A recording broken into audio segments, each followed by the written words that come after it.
Sometimes, your rolling just doesn't feel right and it can be very frustrating. This section is here to help with that, where I'll be going over all forms of troubleshooting when it comes to rolling.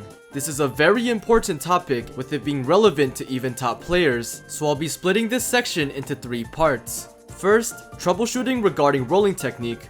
Secondly, troubleshooting regarding your controller. And third, troubleshooting regarding double flips. We'll start with rolling technique. Regarding problems with your rolling technique, here's a quick list of potential issues you might be having.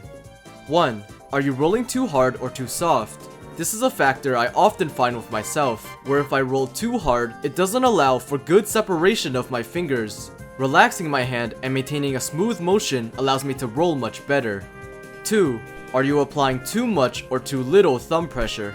With your anchor hand, make sure you're not applying too much thumb pressure where the game thinks you're holding down the button, but enough force that your inputs will actually register.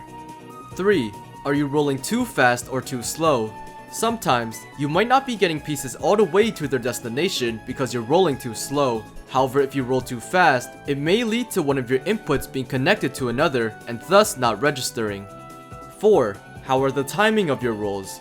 The goal when playing is to start rolling on the very first frame the piece spawns. If you roll before the piece spawns, then you won't get all your inputs in, and if you roll too long after the piece spawns, your piece might hit the stack before all your inputs go through. 5. Is the angle of the controller correct? Sometimes, you may be holding your controller more slanted or more upright than normal, which can mess with the angle of your rolling hand. 6. How far are your hands from the controller? When rolling, I tend to roll the best when the very tips of my fingers graze the controller, allowing them to slide right off and not get caught.